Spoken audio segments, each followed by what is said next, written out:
নমস্কার। সকলকে অন্তরে শ্রদ্ধা নিবেদন করছি। শ্রী শ্রী ঠাকুর, শ্রী শ্রী মা ও স্বামীজির চরণে আমাদের ভক্তিপূর্ণ প্রণাম জানাই। শ্রীমদ্ ভগবদ গীতা কর্মসন্ন্যাস যোগ। বসুদেব সুতং দেবং কংস চানুরমর্দনম দেবকী পরমানন্দম কৃষ্ণম বন্দে জগদ্গুরুম। ओम कृष्णाय वासुदेवाय हरये परमात्मने प्रणतक्लेशनाशाय गोविन्दाय नमो नमः। ओम नमः भगवते वासुदेवाय। ओम श्री परमात्मने नमो नमः। हरि ओम तत्सत्। अथो पंचमोऽध्याय।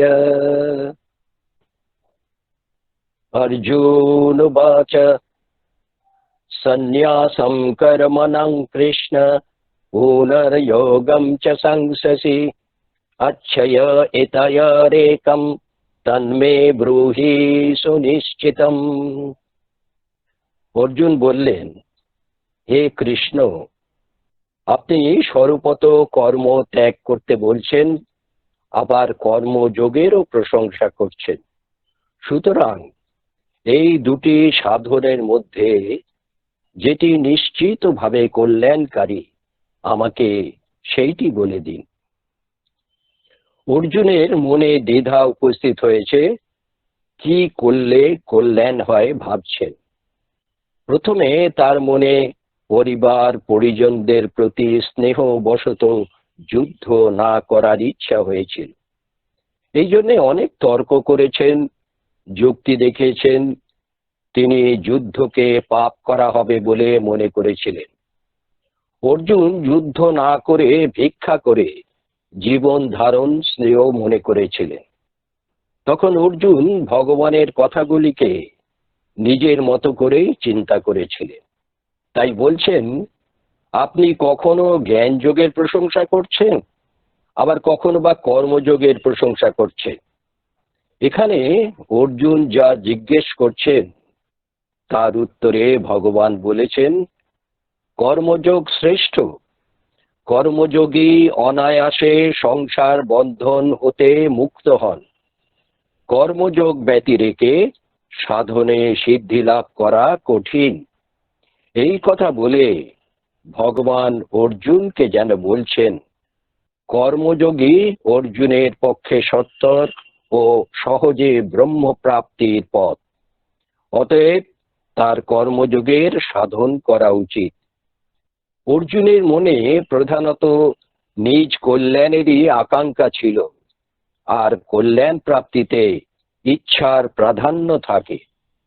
তবে যে সাধকের বৈরাগ্য তীব্র হয়নি, কল্যাণের আকাঙ্ক্ষা জাগ্রত হলেও তারা অনায়াসে কর্মযোগে সাধন করতে পারে।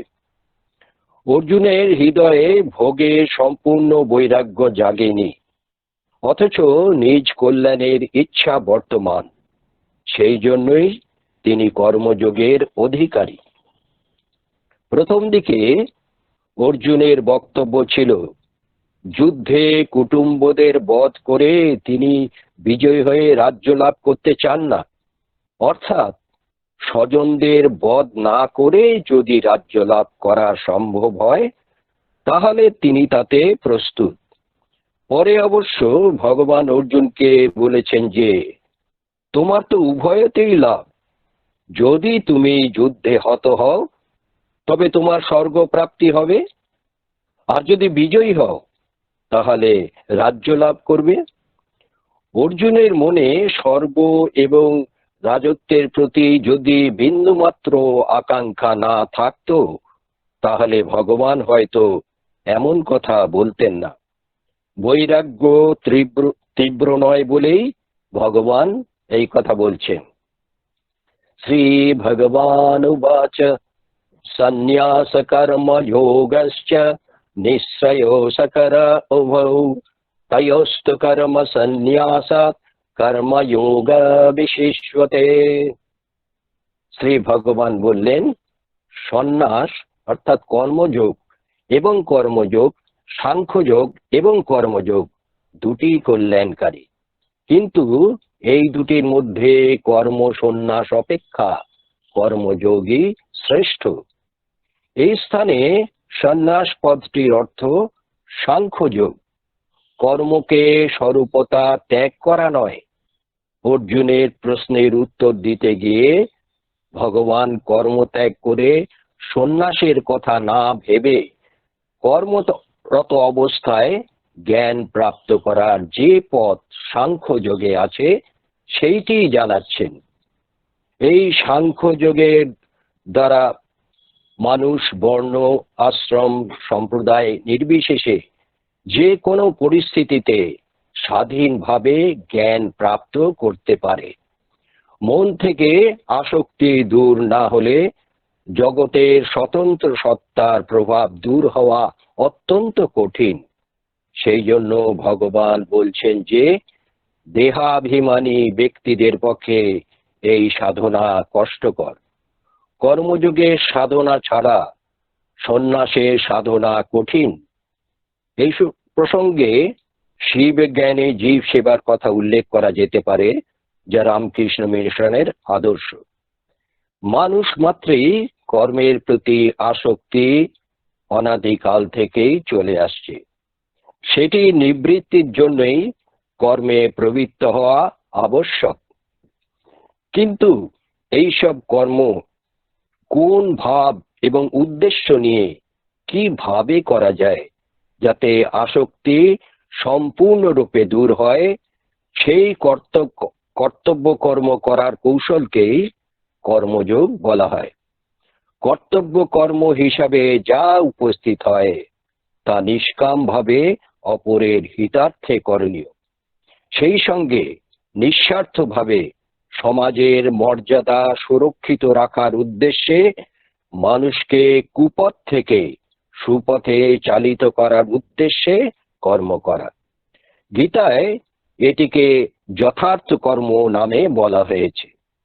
কর্তৃত্ব এবং ভোক্তৃত্ব এই নিয়েই জগৎ সংসার। সাংখ্যযোগী ও কর্মযোগী উভয়ই সংসার থেকে সম্পর্ক ছেদ করতে হয়।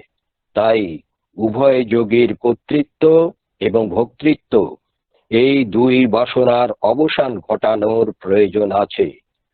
কোনো কিছু পাবার ইচ্ছাতেই কর্তৃত্ব আসে। আসক্তি দূর করার জন্য কর্মযোগী কোনো প্রাণী বা পদার্থকেই নিজের বলে মনে করেন না। তাই কর্মযোগীর অহং অর্থাৎ আমিত্ব শীঘ্র নাশ হয়। জ্ঞেয়া সনিত্য সন্ন্যাসী यो न दृष्टे न कांक्षति निर्द्वन्द्वो हि महाबाह सुखम बंधात प्रमुच्यते। হে মহাবাহ, যে ব্যক্তি কাউকে দেশ করেন না এবং কোনো কিছুর আকাঙ্ক্ষা করেন না, তাকে অর্থাৎ কর্মযোগীকে সর্বদা সন্ন্যাসী বলে জানতে হয়। কারণ দ্বন্দ্বরহিত ব্যক্তি অনায়াসে সংসার বন্ধন থেকে মুক্ত হন। এখানে ভগবান অর্জুনকে মহাবাহ বলে সম্বোধন করছেন, যার অর্থ হল যার বায়ু দীর্ঘ এবং বলশালী বা শক্তিমান যোদ্ধা। আরেকটি হল যার বন্ধু বা ভাই একজন বড় মানুষ। এখানে ভগবান কৃষ্ণ অর্জুনের বন্ধু এবং অজাত শত্রু যুধিষ্ঠির ছিলেন অর্জুনের ভাই। এই সম্বোধন করে ভগবান যেন অর্জুনকে বলছেন যে কর্মযোগ অনুযায়ী সকলকে সেবা করার ক্ষমতা তার মধ্যে নিহিত আছে। অতএব তিনি সহজেই কর্মযোগ পালন করতে সক্ষম। এই শ্লোকে না দেশটি কথার অর্থ যে কাউকে খারাপ মনে করে বা কারো ক্ষতি কামনা করে সে কর্মযোগের তত্ত্ব বুঝতে সক্ষম নয়। তারপর না কাঙ্ক্ষতি, কর্মযোগে প্রধান হলো কামনা ত্যাগ। কামনা ত্যাগ ও পরোপকার এই দুটিতে ঘনিষ্ঠ সম্পর্ক আছে। নিষ্কাম হওয়ার জন্য অপরের মঙ্গল করা আবশ্যক। অপরের মঙ্গল কামনা করলে ত্যাগে উৎসাহ আসে। এই শ্লোকে প্রথমে বলা হয়েছে জ্ঞেয় স নিত্য সন্ন্যাসী। অর্থ এই, অর্জুন যুদ্ধ না করে ভিক্ষাবৃত্তি অবলম্বনে জীবন ধারণ করতে চেয়েছিলেন, অর্থাৎ গুরুজনদের হত্যা করার চেয়ে সন্ন্যাস গ্রহণ করাই শ্রেয়। ভগবান তার উত্তরে যেন বলছেন, হে অর্জুন, তোমার এই সন্ন্যাস তো গুরুজনদের মৃত্যু ভয়ে গ্রহণ করা বাইরের সন্ন্যাস, কিন্তু কর্মযোগী সন্ন্যাস রাগ দেশ রহিত নিত্য সন্ন্যাস, অর্থাৎ অন্তরের সত্যিকারের সন্ন্যাস। এই শ্লোকের শেষে আছে সুখম বন্ধাত প্রমুচ্যতে। সাধনার প্রথম পর্যায়ে সাধকের অন্তঃকরণে দ্বন্দ্ব থাকে, সেজন্য মন ইন্দ্রিয় ইত্যাদি রুচির বা ভোগ বিলাসের দিকেই থাকে। তাই সাধক কখনো পরমাত্ম তত্ত্ব পেতে চান, আবার কখনো ভোগ সম্পদ আরোহণের দিকে যেতে চান। তিনি যখন যে রকম সঙ্গ পান তখন সেই অনুসারে তার ভাব পরিবর্তন হয়। এইভাবে সাধকের মনে দ্বন্দ্ব চলতে থাকে। এই দ্বন্দ্বের উপরই অহং ভাব নির্ভর করে। প্রকৃতপক্ষে সংসারের গুরুত্ব অন্তঃকরণে ছাপ ফেলে বলেই দ্বন্দ্ব থাকে। তবে উদ্দেশ্যের দৃঢ়তার জন্য সাধককে দৃঢ় চিত্তে বিচার করতে হয় যে যতই সুখ আরাম বা ভোগ পাওয়া যাক না কেন, আমি তা গ্রহণ করব না এবং পরহিতের জন্য তা ত্যাগ করব। কর্মযোগে কর্তা নিষ্কাম হয়, কর্ম নয়। কারণ কর্ম জড় হওয়ায় তা নিষ্কাম কিংবা সকাম হতে পারে না। কর্তার অধীন কর্ম, সেই জন্য কর্মের ইচ্ছা কর্তার দ্বারাই হয়ে থাকে। কর্তা নিষ্কাম হলে তার কর্ম নিষ্কাম হয়। একেই কর্মযোগ বলা হয়। কর্মযোগ, জ্ঞানযোগ এবং ভক্তিযোগ, এই তিন যোগেই নির্দ্বন্দ্ব হওয়া অত্যন্ত আবশ্যক। যতক্ষণ দ্বন্দ্ব থাকে ততক্ষণ মুক্তি হয় না। পরমাত্মা তত্ত্ব প্রাপ্তিতে রাগ এবং দেশ এই দুটি শত্রু। এইগুলির অবসানে সুখপূর্বক পরমাত্ম তত্ত্ব প্রাপ্তি হয়। মানুষের মনে চিরকালের ইচ্ছা, আমি যেন চিরকাল জীবিত থাকি, আমি যেন সবকিছু জেনে নিই, আমি যেন সদা সুখে থাকি। এইভাবে সচ্চিৎ আনন্দ স্বরূপ পরমাত্মা প্রাপ্তির ইচ্ছা জীব মাত্রেই থাকে। যখন সাংসারিক আসক্তি দূর হয় এবং একমাত্র পরমাত্মা লাভের আকাঙ্ক্ষা জাগ্রত হয়, তখন তার আর কোনো দ্বন্দ্ব থাকে না। Unselfishness is God. Sankhyogo pritak bala prabardhanti na panditaha ekam piya sthitya samyak ubhaya bindate phalam. অজ্ঞ ব্যক্তিগণ বলে থাকে যে সাংখ্যযোগ এবং কর্মযোগের ফল ভিন্ন ভিন্ন হয়, কিন্তু পণ্ডিতগণ এইরূপ বলেন না। কারণ দুটি সাধনের যে কোনো একটি সাধনা সম্যক রূপে অনুষ্ঠিত হলে মানুষ এই সাধনারই ফলস্বরূপ সেই পরমাত্মাকেই প্রাপ্ত হয়। পূর্বেই বলা হয়েছে, অর্জুন কর্ম পরিত্যাগ করে তত্ত্বদর্শী মহাপুরুষের কাছে গিয়ে জ্ঞান লাভ করার সাধনাকে কর্মসন্ন্যাস বলেছেন।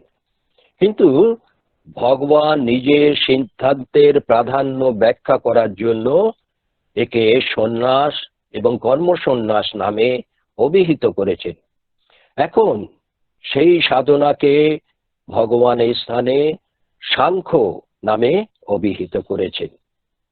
ভগবান শরীর এবং শরীরের পার্থক্য বিচার করে স্বরূপে স্থিত হওয়াকেই সাংখ্য বলেছেন। এখানে কর্ম ত্যাগ করার কথা বলা হয়নি। এরপর বালা পদটির দ্বারা ভগবান বলছেন যে বয়স এবং বুদ্ধিতে বড় হয়েও যারা সাংখ্যযোগ এবং কর্মযোগকে ভিন্ন ভিন্ন ফলদায়ক বলে মনে করে তারা বালকের ন্যায় অজ্ঞ। যে মহাপুরুষগণ সাংখ্যযোগ এবং কর্মযোগের তত্ত্ব যথার্থ বুঝেছেন তারাই পণ্ডিত এবং বুদ্ধিমান। দুটি যে পৃথক পৃথক ফল দেয় তা তারা বলেন না, কারণ তারা সাধন প্রণালী না দেখে সত্যকার পরিণামটি দেখেন। গীতাতে অবিনাশী তত্ত্বের উদ্ধৃতিতে ফল শব্দটি শুধুমাত্র এই শ্লোকেই বলা হয়েছে। ফল শব্দটির অর্থ পরিণাম। কর্মযোগ এবং জ্ঞানযোগ উভয় সাধনে ফল বলার অর্থ এই যে এই দুটি সাধনায় মানুষের নিজ উদ্যোগই হলো প্রধান। সাধকের নিজ উদ্যোগ ও পরিশ্রম সফল হয়েছে, তাই একে বলা হয়েছে ফল। এই ফল নষ্ট হবার নয়। কর্মযোগ এবং জ্ঞানযোগ এই দুটির ফল হলো আত্মজ্ঞান বা ব্রহ্মজ্ঞান। यत्संख्ये प्राप्ते स्थानं तद्योगैरपि गम्यते एकं संख्यं च योगं च यः पश्यति स पश्यति। সাংখ্যযোগীদের যে তত্ত্বের প্রাপ্তি হয় কর্মযোগীদেরও সেই তত্ত্বেরই প্রাপ্তি হয়। সুতরাং যিনি সাংখ্যযোগ ও কর্মযোগকে ফলরূপে এক দেখেন তিনি যথার্থ রূপেই দেখেন। এই শ্লোকে শিব জ্ঞানে জীব সেবার সার কথাটি বলা হয়েছে। আনসেলফিশ ওয়ার্ক বা স্বার্থশূন্য কর্মের কথা বলা হয়েছে। পূর্ব শ্লোকে ভগবান বলেছিলেন যে একটি সাধনে ঠিকভাবে স্থিত হলেই মানুষ এই সাধনের ফলস্বরূপ একই পরমাত্ম তত্ত্ব প্রাপ্ত হতে পারে। সেই কথাটি প্রতিষ্ঠিত করতে ভগবান পূর্ব পদে অন্যভাবে জানালেন যে যে তত্ত্ব সাংখ্যযোগী প্রাপ্ত হন সেই তত্ত্ব কর্মযোগীও প্রাপ্ত করেন। সাংখ্যযোগের বিবেক প্রকৃতি ও পুরুষের সম্বন্ধ ছেদ করার জন্য হয়, আর কর্মযোগের বিবেক জগতের সেবার জন্য হয়। সিদ্ধি প্রাপ্তি হলে সাংখ্যযোগী এবং কর্মযোগী উভয়েরই এক অবস্থা হয়। সংসার অতি ভীষণ, অর্থাৎ সমভাবের নয়। নিকট পরিবার ও পরিজনদের মধ্যেও বৈষম্য থাকে, কিন্তু পরমাত্মা হচ্ছেন সম। সুতরাং জগৎ সংসার থেকে সম্পর্ক ছিন্ন হলেই পরমাত্মাকে লাভ করা সম্ভব হয়। যে সকল পদার্থে সাধকের আসক্তি সেইগুলি অন্যের সেবায় ব্যয় করা এবং যে ব্যক্তির উপর আসক্তি তাদের নিঃস্বার্থভাবে সেবা করা তাকেই বলা হয় কর্মযোগ। এইভাবে জ্ঞান যোগে বিবেক ও বিচার দ্বারা এবং কর্মযোগে সেবার দ্বারা সংসার থেকে সম্পর্ক ছেদ হয়। কোনো সাধনাতে পূর্ণতা পেলেই বাঁচার আশা, মৃত্যু ভয়, পাওয়ার লোভ এবং কিছু করার আসক্তি এই চারটি পুরোপুরি দূর হয়। যা সর্বক্ষণ নষ্ট হচ্ছে বা যা অনিত্যের দিকে যাচ্ছে এইরূপ জানলে শরীরে মৃত্যু ভয় থাকে না। তার মন ক্রমশ স্বরূপে প্রতিষ্ঠিত হয়। শরীরকে জগৎ সংসারের সেবায় নিয়োগ করা হলো কর্মযোগ, আর শরীর থেকে নিজেকে পৃথক অনুভব করা হলো জ্ঞানযোগ। যিনি স্বধর্মে থেকে এবং ভোগ কামনা ত্যাগ করে নিজ কর্তব্য কর্ম দ্বারা ভগবত পূজা করেন এবং সকাম ভাবে কোনো কর্ম করেন না, তাকে স্বর্গ বা নরক কোনো লোকেই যেতে হয় না, অর্থাৎ তিনি কর্মবন্ধন থেকে মুক্তি লাভ করেন। পঞ্চম অধ্যায়ের এই কটি শ্লোকে কর্মযোগের কথা বিশদভাবে ভগবান ব্যাখ্যা করেছেন। মনে হচ্ছে একই কথা নানাভাবে বলা হচ্ছে। এই প্রসঙ্গে বলা যেতে পারে যে কথামৃতে দেখা যায় একই কথা বারবার বলা হয়েছে। হৃদে একবার ঠাকুরকে জিজ্ঞাসা করেছিলেন, মামা তুমি একই কথা বারবার বলো কেন? তাতে ঠাকুর উত্তর দেন, বেশ করব বলবো, তোর কি রে শালা। ভাবটা হচ্ছে বারবার করে না বললে আমাদের মতো বিক্ষিপ্ত মনের উপরে দাগ পড়বে কি করে, তাই বারবার শুনতে হয়। আর ভাগবতে ঋষিরা এক জায়গায় বলেছেন যে ভগবানের কথা সাধু সাধু পদে পদে, যত শুনি তত তার ভেতরে রস আরো আস্বাদন করার যেন নতুন নতুন শক্তি আসে আমাদের। গীতা শাস্ত্রে ভগবান অর্জুনকে সেই একই কথা বলছেন, হে অর্জুন, সেই পুরাতন যোগী আমি আবার আজ তোমাকে বললাম।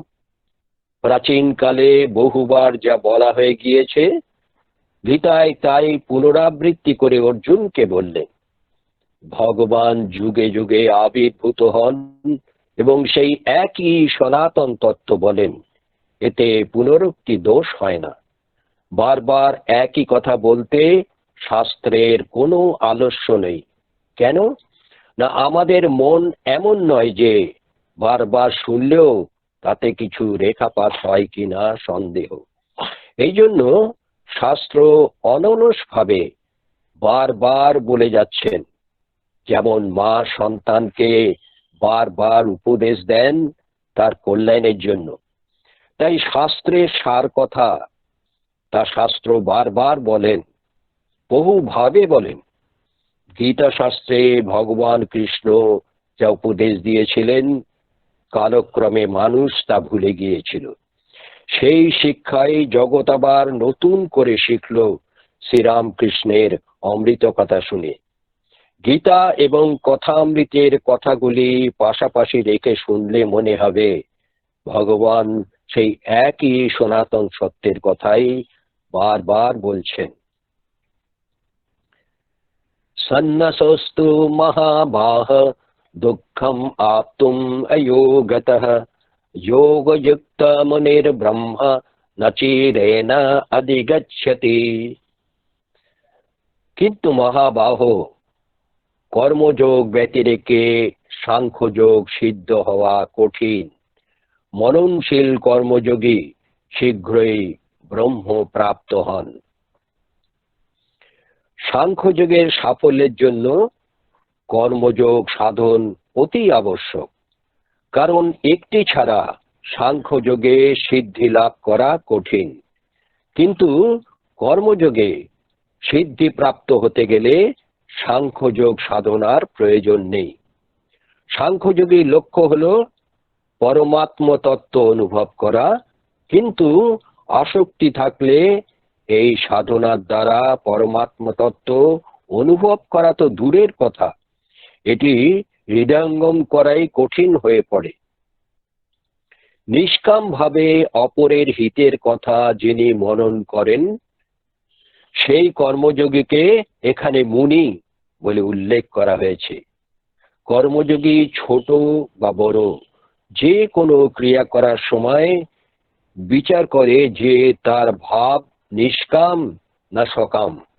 সকাম ভাব এলেই সে সেটিকে দূর করে, কেননা সকাম ভাব এলেই সেই ক্রিয়াটি তার নিজের জন্য হয়, অন্যের হিত কি করে হবে। এইরূপ চিন্তা করলে আসক্তি সহজেই ত্যাগ হয়ে যায়। পরমাত্ম তত্ত্ব প্রাপ্তিতে বিলম্বের কারণ হলো সংসারে আসক্তি। অপর একটি কারণ হলো যে দেহধারী দেহাভিমানী ব্যক্তি সম্পূর্ণ কর্মত্যাগ করতে পারেন না, কিন্তু যিনি কর্মফল ত্যাগ করেন তাকে ত্যাগী বলা হয়, অর্থাৎ কর্মফলের ইচ্ছা ত্যাগ করতে পারেন। শাস্ত্র এইরকম অল্প অল্প করে স্বাদ সৃষ্টি করেন, মনের ভেতর উচ্চতর তত্ত্বের আকাঙ্ক্ষা জাগিয়ে ক্রমশ তাকে এগিয়ে নিয়ে যান।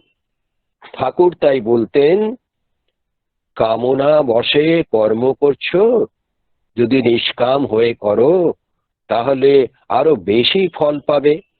নিষ্কাম কর্মকে চিত্ত শুদ্ধ হলে তখন জ্ঞানের প্রকাশ হওয়া সম্ভব। প্রথমে সকাম ভাবেই জীবন আরম্ভ করতে হয়, তারপর ধীরে ধীরে এগুতে এগুতে কামনাগুলি ক্ষীণ হয়ে আসে, তখন সেই মানুষই নিষ্কাম হতে পারে। সকাম নিষ্কাম কর্মের বিধান আছে, আবার নিষ্ক্রিয় অবস্থার কথাও আছে। সেখানে সমস্ত কর্মের অতীত হয়ে ভগবত ভাবে বা তত্ত্বে বিভোর হয়ে ডুব দিয়ে থাকতে পারে। যোগযুক্ত বিশুদ্ধ্যাত্মা বিজিতাত্মা জিতেন্দ্রিয়ঃ সর্বভূতাত্মভূতাত্মা কুর্বন্নপি ন লিপ্যতে। যার ইন্দ্রিয় নিজ বশ, যার অন্তঃকরণ নির্মল, যার শরীর সবশ এবং সকল প্রাণীর আত্মাই যার আত্মস্বরূপ, এইরূপ যে কর্মযোগী, তিনি কর্ম করলেও তাতে লিপ্ত হন না। কর্মযোগের সাধকদের ইন্দ্রিয় বশে রাখা অত্যন্ত আবশ্যক। তাই ভগবান কর্মফলের প্রণালীতে ইন্দ্রিয়গুলিকে বশে রাখার কথা বিশেষভাবে বলেছেন, কারণ ইন্দ্রিয়গুলি বশে না থাকলে তার বিচলিত হওয়ার সম্ভাবনা থাকে।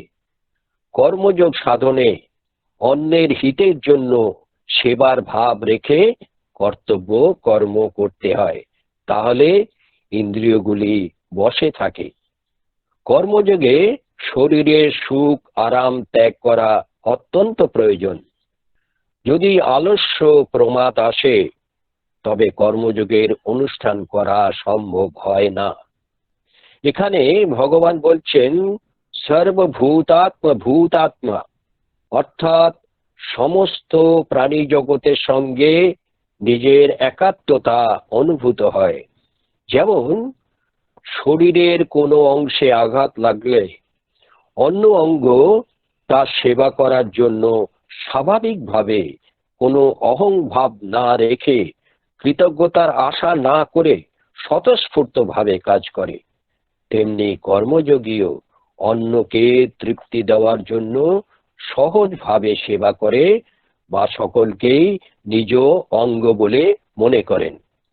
কর্মযোগীর স্বভাব হলো উদারতা, সকলের মধ্যে ঈশ্বর দর্শন।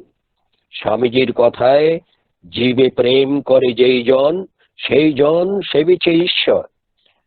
উদারতা এলে কি হয়? সুখী ব্যক্তিকে দেখে আনন্দিত হওয়া এবং দুঃখী ব্যক্তিদের দেখে দয়ালু হওয়া। সকলেই সুখী হোক আর দুঃখীদের দেখে কেউ যেন দুঃখী না হয়, এই ভাব আসে। ভগবান ভোগ এবং সংগ্রহকে সাধনের পথে বাধা বলেছেন। কারণ হলো, অন্তরে যতক্ষণ সংসারের গুরুত্ব থাকে ততক্ষণ উদ্দেশ্য এবং সাংসারিক আকর্ষণের সংঘর্ষ প্রায় দূর হয় না। সার কথা হলো এই যে, কর্ম দ্বারা কিছু পাওয়ার ইচ্ছাই বন্ধনের কারণ। বিন্দু মাত্র পাওয়ার আশা না থাকলে কর্মযোগী কর্ম করেও তাতে বাধা পড়েন না। কর্মযোগী কর্ম করার সময় নির্লিপ্ত থাকেন, কর্ম যখন করেন না তখনও নির্লিপ্ত থাকেন। কর্ম করা বা না করায় কোনো পার্থক্য থাকে না, অর্থাৎ তিনি কর্ম করেও কর্তা হন না, নিজেকে অকর্তা বলেই মনে করেন। এরপর 10 নম্বর শ্লোক। ব্রহ্মণ্যধ্যায় করমাণি স্বঙ্গং ত্যক্ত্বা করতি যঃ লিপ্যতে না স পাপেন পদ্মপত্রম মীমাংসা। যিনি অর্থাৎ ভক্তিযোগী সমস্ত কর্ম পরমাত্মায় অর্পণ করেন এবং আসক্তি ত্যাগ করে কর্ম করেন, তিনি জলে পদ্মপাতার ন্যায় পাপে লিপ্ত হন না। শরীর, ইন্দ্রিয়, মন, বুদ্ধি, প্রাণ ইত্যাদি সবকিছুই ভগবানের, নিজের নয়। সুতরাং এদের দ্বারা হওয়া ক্রিয়াগুলিকে ভক্তিযোগী কি করে নিজের বলে মনে করবেন? সুতরাং তিনি মনে করেন, আমি তো নিমিত্ত মাত্র, শরীরের বস্তু সকল নিজের নয়, বস্তুত এগুলি এখানে প্রাপ্ত হয়েছে এবং ছেড়ে চলে যাচ্ছে। এইগুলির উপর আমাদের স্বতন্ত্র অধিকার নেই, অর্থাৎ এইগুলি আমরা ইচ্ছানুসারে রাখতেও পারি না, পরিবর্তনও করতে পারি না এবং মরে গেলে সঙ্গেও নিয়ে যেতে পারি না। এই জন্য এগুলিকে নিজের মনে করা সততা নয়। অতএব মানুষকে সততার সঙ্গে যার বস্তু তার, অর্থাৎ ভগবানের বলে মানতে হবে, কারণ এই সমস্ত বস্তু তারই।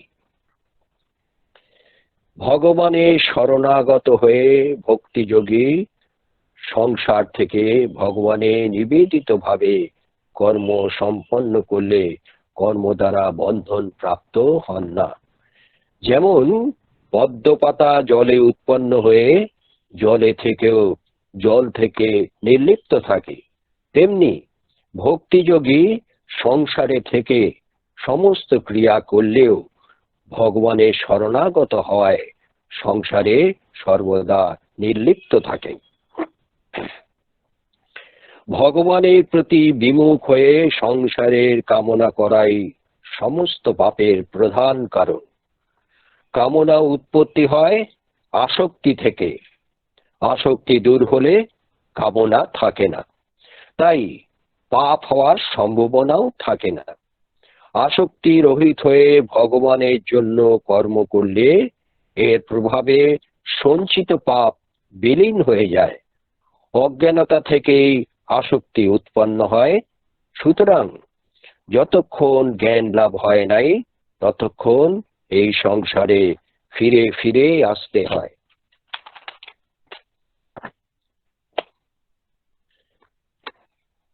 কায়েন মনসা বুদ্ধ্যা কেবলাই ইন্দ্রিয়ৈরপি যোগেন কর্ম কুর্বন্তি সঙ্গম ত্যক্ত্বা আত্মশুদ্ধয়ে। কর্মযোগী আসক্তি ত্যাগ করেন শুধুমাত্র মমতারহিত ইন্দ্রিয়, শরীর, মন, বুদ্ধি সহযোগে অন্তঃকরণের শুদ্ধির জন্যই কর্ম করেন। এখানে যোগিন পদটি কর্মযোগের জন্য ব্যবহার করা হয়েছে। যে যোগী ভগবত অর্পণ বুদ্ধিতে কর্ম করেন তাকে ভক্তিযোগী বলা হয়। কিন্তু যে যোগী শুধু সংসারের সেবার জন্য নিষ্কাম ভাবে কর্ম করেন তাকে কর্মযোগী বলা হয়। কর্মযোগী তার শরীর, মন প্রভৃতির দ্বারা কর্ম করলেও সেগুলিকে নিজের বলে মনে করেন না, বরং এগুলি সংসারেরই বলে মনে করেন। কেননা শরীর ইত্যাদির জগৎ সংসারের সঙ্গে ঐক্য থাকে। যে শরীর, মন, ইন্দ্রিয়, বুদ্ধিকে সাধারণ মানুষ নিজের বলে মনে করে, প্রকৃতপক্ষে সেগুলি কোনোভাবেই তার নিজের নয়। সে এগুলিকে পেয়েছে এবং এগুলি তাকে ছেড়ে চলে যেতে হবে, তাই এগুলিকে নিজের মনে করা সম্পূর্ণ ভুল। প্রসঙ্গত এখানে একটি কথা বলা যেতে পারে। শ্রীরামকৃষ্ণ মঠের সংঘগুরু শ্রীমৎ স্বামী ভূতেশানন্দজি মহারাজ একবার বলেছিলেন নিজের শরীরটাকে দেখে, যে শরীরটা তো আমার নয়, বেলুড় মঠের। ওরা যেভাবে আমাকে চালাবে আমাকে সেইভাবেই চলতে হবে। তার মানে নিজের মধ্যে যে আমিত্ব যতটুকু ছিল সেই আমিত্ব ঘুচে গেছে ঠাকুরের কথায়। আমিত্ব বলে আর কিছু নেই। এই শরীরটা বেলুড় মঠের। বেলুড় মঠ কার না? ঠাকুরের। তো সুতরাং আমিত্বকে খুঁজে পাওয়া যাচ্ছে না। একদম মঠার্থক যদি এই কথা বলেন, তাহলে আমরা এই কথা বলা তো দূরের কথা, ভাবতেও পারি না। শরীরটা নিজের, সবকিছুই নিজের, ইন্দ্রিয়গুলিও নিজের। এই হয়তো আমাদের আসক্তি, কামনা বসা ছড়িয়ে আছে। প্রকৃতপক্ষে কর্তা স্বয়ং নির্মম হওয়া প্রয়োজন। যদি কর্তা স্বয়ং নির্মম হন, তাহলে শরীর, ইন্দ্রিয়, মন, বুদ্ধি ইত্যাদি থেকে মমত্ববোধ সর্বতভাবে দূর হয়। কারণ প্রকৃতপক্ষে শরীর, ইন্দ্রিয় ইত্যাদি স্বরূপ থেকে সম্পূর্ণ পৃথক। সুতরাং এতে মমত্ববোধ শুধু মেনে নেওয়া হয়েছে, বাস্তবে নেই। অন্তঃকরণে শুদ্ধি বিশেষ প্রয়োজন। শুধু স্নান বা শরীর পরিষ্কার করাকে শুদ্ধি বলে আমরা মনে করি, কিন্তু বাস্তবিক অন্তঃকরণ শুদ্ধি তখনই হয় যখন শরীর, ইন্দ্রিয়, মন ও বুদ্ধি থেকে মমত্ববোধ সর্বতভাবে দূর হয়। যতক্ষণ পর্যন্ত আমার অন্তঃকরণ শুদ্ধ হোক এই ভাব বজায় থাকে, ততক্ষণ অন্তঃকরণে শুদ্ধি হতে পারে না। কারণ মমতাই হলো যথার্থ অশুদ্ধি। তাই অন্তঃকরণে মমত্ববোধ না রাখার কথাই বলা হয়েছে। কারণ মমত্ববোধ থাকলে কর্ম করা হয়, সেটা কর্মযোগ হয় না। নিজের জন্য কোনো কর্ম না করলে কর্মযোগীর গতি স্বরূপ অভিমুখী হয়। সুতরাং এখানে একটি কথা বোঝা যাচ্ছে যে আমরা স্নান করে শুদ্ধ কাপড় বস্ত্র পরলে মনে করি আমরা শুদ্ধ হয়েছি, কিন্তু ভগবান বলছেন সেটা প্রকৃত শুদ্ধি নয়। অন্তঃকরণের শুদ্ধি হচ্ছে শুদ্ধি, সেখানে মমত্ববোধ থাকবে না।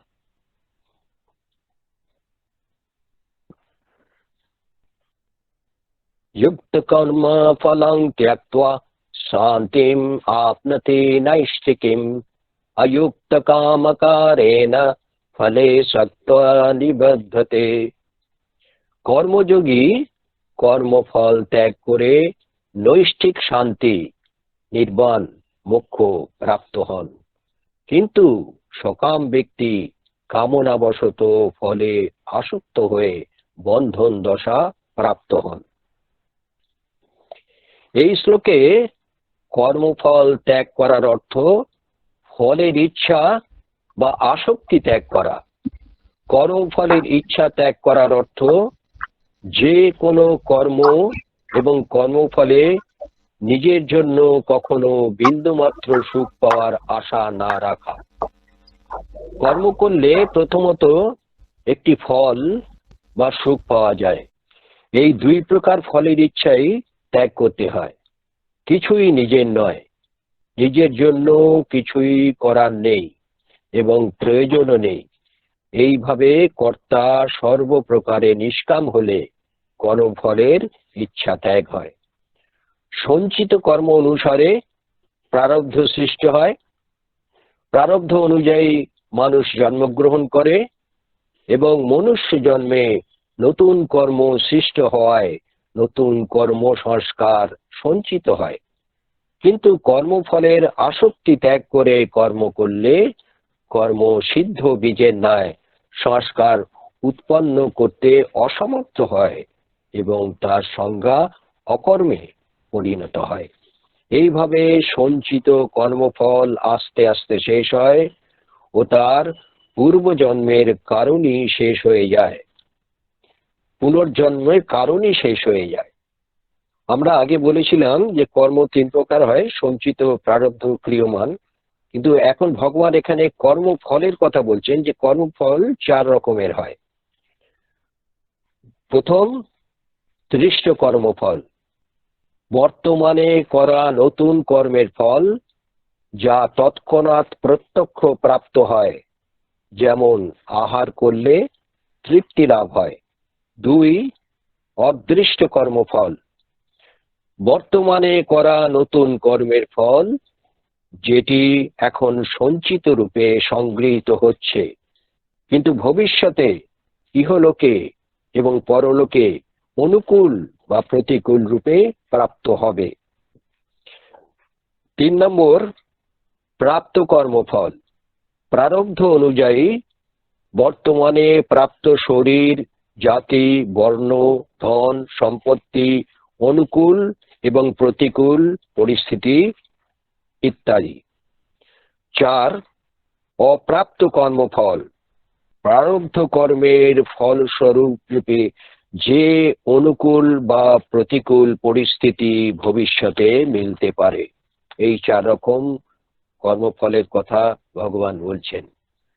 সাধারণ মানুষ কোনো না কোনো কামনা নিয়ে কর্ম আরম্ভ করে এবং কর্মের সমাপ্তি পর্যন্ত তারই চিন্তা করতে থাকে। যেমন ব্যবসায়ী অর্থ লাভের ইচ্ছায় ব্যবসা আরম্ভ করলে তার বৃত্তিগুলি অর্থের লাভ ক্ষতির দিকেই থাকে। যেমন তার লাভ হয়, ক্ষতি না হয়। অর্থ লাভ হলে সে প্রসন্ন হয়, আর ক্ষতি হলে সে দুঃখিত হয়।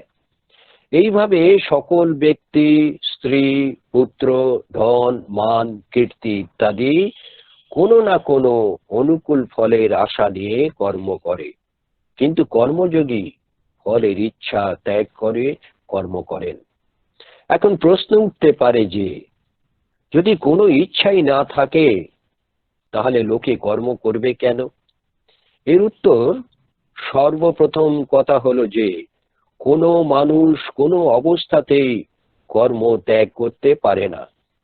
যদি এরূপ মেনে নেওয়া যায় যে মানুষ বেশিরভাগ কর্ম স্বরূপত ত্যাগ করতে পারে, তাহলেও মানুষের অন্তরে যতক্ষণ সংসারে আসক্তি থাকে ততক্ষণ সে শান্তি পায় না, অর্থাৎ কর্ম না করে থাকতে পারে না।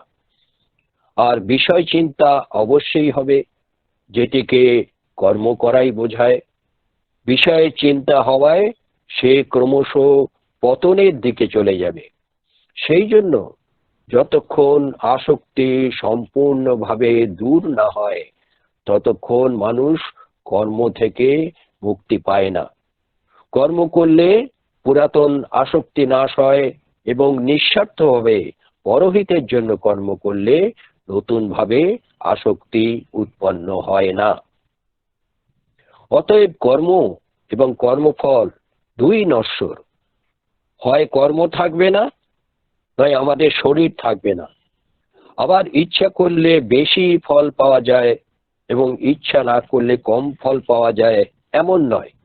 অতএব ফল কামনা করা অবিচনা প্রসূতই।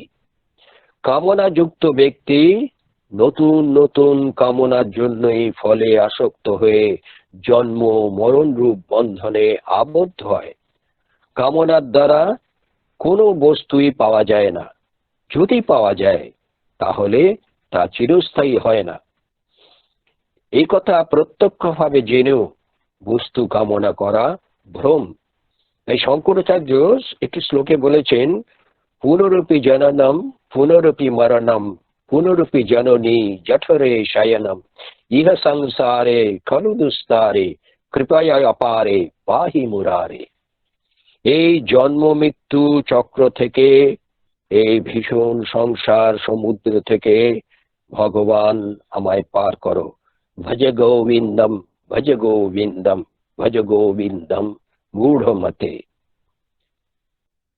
আজকে এই 12টা শ্লোক পড়া হলো। আজকে এখানে সমাপ্তি। পরের দিন আবার